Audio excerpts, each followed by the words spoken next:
Sebelum melanjutkan, jangan lupa subscribe dulu, terima kasih. Bab 387. Jiang Chen melirik Wu Jiu terlebih dahulu. Wu Jiu adalah orang terpenting saat ini, karena dengan status, posisi, dan kekuatannya, dia dapat memastikan keselamatan teman-teman Jiang Chen. Namun, di saat yang sama, Wu Jiu adalah orang yang paling dikhawatirkan Jiang Chen. Saudara Jiu, aku masih ingin mengingatkanmu untuk terus mengawasi Kaisar Kekaisaran. Aku harap sebelum aku kembali, kau bisa tinggal di Istana Bela Diri tanpa menghubungi Kaisar Kekaisaran. Selain itu, jangan biarkan Little Yu dan teman-temanku meninggalkan Istana Bela Diri. Jiang Chen mengingatkan dengan ekspresi serius. Meskipun klan Sangguan dan Sekte Pedang Myriad tidak mengalahkan Jiang Chen kali ini, tetapi dengan pendekatan mereka, mustahil bagi mereka untuk menyerah. Mereka pasti akan mencari cara lain untuk membuat Jiang Chen mendapat masalah. Selain itu, Kaisar Kekaisaran memiliki perasaan buruk terhadap Wu Jiu. Oleh karena itu, pilihan terbaik sekarang adalah menahan semua orang di Istana Bela Diri. Tenanglah saudaraku, saudara Wu Jiu akan memastikan mereka semua aman. Wu Jiu menepuk dadanya sendiri sambil berbicara. Dia masih sangat percaya diri. Baiklah, dengan bantuan kakak Jiu, kekhawatiranku akan berkurang. Jiang Chen menganggukkan kepalanya. Setelah itu, dia menoleh ke Han Yan dan berkata, Saudara Yan, Saudara Nan, kalian berdua ikuti saudara Jiu dan tinggalkan kami di sini. Ada sesuatu yang ingin kukatakan pada Little Yu dan Big Yellow. Ketiga lelaki itu bertukar pandang, lalu meninggalkan halaman. Chen Gege, harap berhati-hati dalam perjalananmu ke benua selatan. Yan Chenyu memberitahu Jiang Chen dengan nada khawatir setelah ketiga pria itu pergi. Jangan khawatir, Little Yu. Aku akan memanfaatkan kesempatan ini untuk menjelajahi benua selatan, dan mungkin aku akan menemukan kesempatan untuk menerobos ke alam jiwa tempur. Selain itu, saudara Nan sedang menghadapi masalah, jadi aku harus membantunya. Sebenarnya, aku khawatir denganmu di sini. Meskipun Istana Bela Diri tampaknya aman untuk saat ini, situasinya bisa berubah kapan saja. Aku akan menitipkan Raja Iblis Es kepadamu, dia bisa memberimu bantuan besar di saat kritis. Setelah mengatakan itu, Jiang Chen mengeluarkan Raja Iblis Es dari cincin penyimpanannya. Dia sengaja menunggu Wu Jiu pergi sebelum mengeluarkan Raja Iblis Es, karena dia tidak ingin Wu Jiu salah paham. Wu Jiu masih percaya bahwa hubungannya dengan Kaisar Kekaisaran harmonis, jadi Jiang Chen harus merahasiakannya. Menguasai. Raja Iblis Es membungkuk ke arah Jiang Chen dan Yan Chenyu. Ice Demon, selama aku tidak ada di sini, kamu harus tetap bersama Little Yu dan mendengarkan perintahnya. Jiang Chen memberitahu Raja Iblis Es. Dipahami. Raja Iblis Es menganggukkan kepalanya. Setelah itu, ia berubah menjadi sinar putih dan memasuki cincin penyimpanan Yan Chenyu. Sobat, bagaimana kau bisa pergi ke benua selatan tanpa anjing induk ini? Bawalah aku bersamamu, aku juga ingin merasakan benua selatan.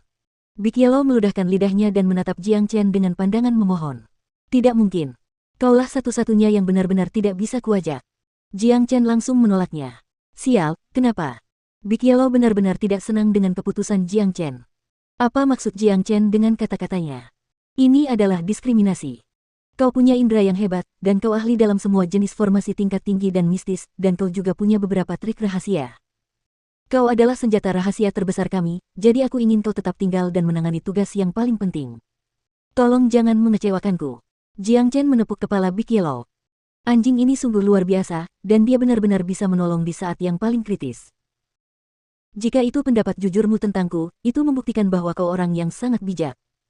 Anjing utama ini adalah makhluk yang akan mencapai hal-hal hebat. Ketika Big Yellow mendengar tentang pentingnya dirinya, sikapnya segera berubah. Menurut apa yang dikatakan Jiang Chen, dia akan menjadi tokoh utama di sini setelah Jiang Chen pergi. Jika kamu tidak punya kegiatan apapun sekarang, cepatlah tidur dan masuklah ke alam jiwa tempur. Kalau tidak, kepentinganmu akan menjadi lebih lemah. Jiang Chen berkata sambil tertawa. Sial, ayah tidak mengantuk sekarang. Big Yellow menatap Jiang Chen tanpa daya. Menerobos ke ranah jiwa tempur bukanlah sesuatu yang mudah, terutama bagi Big Yellow yang merupakan binatang ilahi yang luar biasa, bahkan lebih sulit baginya untuk menerobos dibandingkan dengan yang lain. Namun, begitu dia berhasil menerobos, dia akan mengalami perubahan menyeluruh dan memperoleh manfaat yang tak terbayangkan. Cukup, situasi Nangong Wentian benar-benar kritis, jadi kita harus bergegas sekarang. Setelah berkata demikian, Jiang Chen menghilang seperti hantu.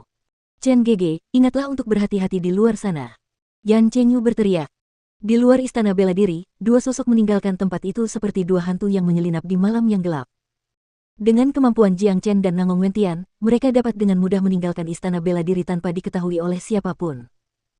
Bahkan Sang Guan Seng dan Tiang Engyi tidak menyangka bahwa Jiang Chen akan meninggalkan istana bela diri saat ini, karena tempat teraman bagi Jiang Chen untuk tinggal adalah di dalam istana bela diri. Jika dia pergi, dia harus menghadapi balas dendam klan Sang Guan dan Sekte Pedang Myriad.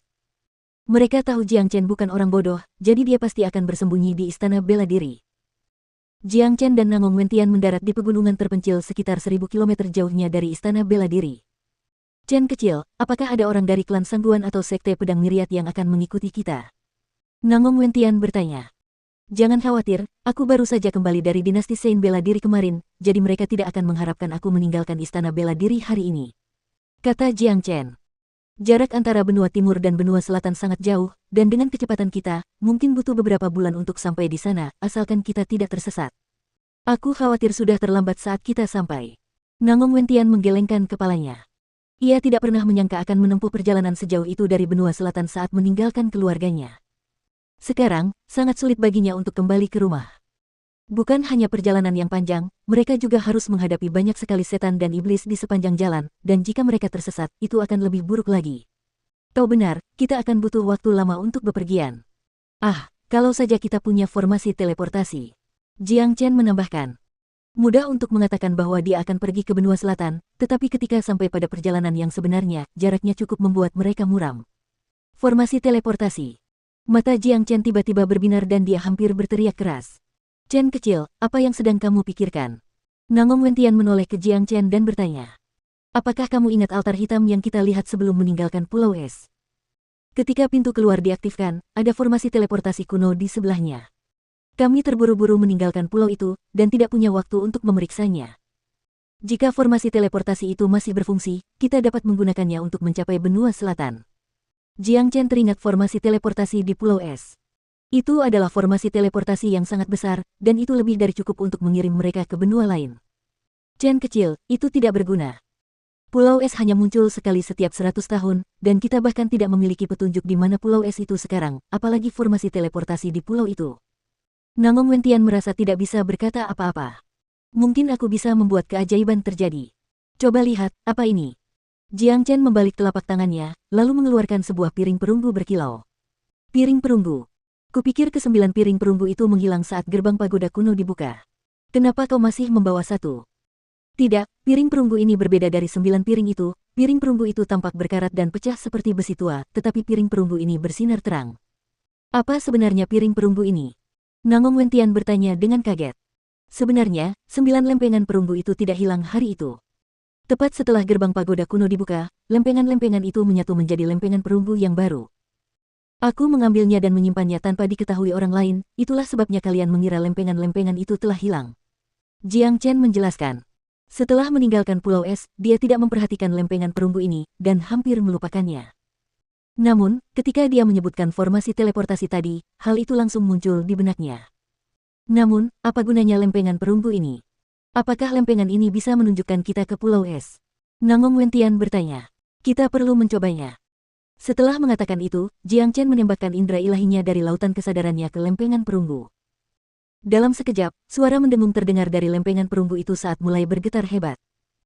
Sepertinya lempengan perunggu itu adalah benda tanpa pemilik, dan tepat setelah menerima indera ilahi Jiang Chen, benda itu langsung beresonansi dengan Jiang Chen. Indera ketuhanan Jiang Chen berenang di dalam ruang dalam lempengan perunggu. Awalnya, yang dilihatnya hanyalah kekosongan yang keruh, tetapi ketika indera ketuhanannya diterima oleh lempengan perunggu dan beresonansi dengannya, semuanya menjadi jauh lebih jelas. Jiang Chen dapat melihat dengan jelas rute yang mengarah ke suatu titik tertentu di lautan. Di titik itu, Pulau Es yang megah mengapung di permukaan air. Saya menemukan lokasi persis Pulau Es. Jiang Chen benar-benar terkejut. Apa? Nangong Wentian berteriak kaget. Jiang Chen benar-benar menemukan lokasi persis Pulau Es dengan lempengan perunggu ini membuktikan bahwa lempengan perunggu itu memiliki hubungan erat dengan Pulau Es, karena digunakan untuk membuka gerbang ke pagoda kuno, dan sekarang digunakan untuk memberi mereka lokasi persis Pulau Es. Ini berarti mereka dapat menggunakannya untuk memasuki Pulau Es. Aku telah memperoleh penerimaan atas lempengan perunggu ini, kita dapat bergegas ke laut sekarang dan menemukan Pulau Es. Dengan bantuan lempengan perunggu ini, kita seharusnya dapat memasuki Pulau Es tanpa masalah, dan bahkan menemukan altar hitam dengan mudah. Jika kita dapat mengaktifkan formasi teleportasi, perjalanan ke benua selatan akan menjadi hal yang mudah. Kata Jiang Chen. Haha, hebat sekali. Chen kecil, kamu benar-benar pria hebat yang mampu mencapai apapun, aku merasa sangat gembira saat bepergian bersamamu. Nangong Wentian tertawa terbahak-bahak. Bisa bepergian bersama Jiang Chen, yang merupakan pria dengan takdir yang luar biasa, terasa sangat menyenangkan baginya. Seolah-olah tidak peduli seberapa besar masalah yang mereka hadapi, Jiang Chen akan selalu menemukan solusi yang sempurna. Sekarang, mereka telah menemukan lokasi Pulau Es yang tepat, dan jika mereka dapat menggunakan formasi teleportasi, itu akan menghemat waktu perjalanan mereka selama berbulan-bulan. Bagi Nangong Wentian, ini benar-benar kabar baik. Ayo kita bergerak, kita harus mencapai lautan terlebih dahulu.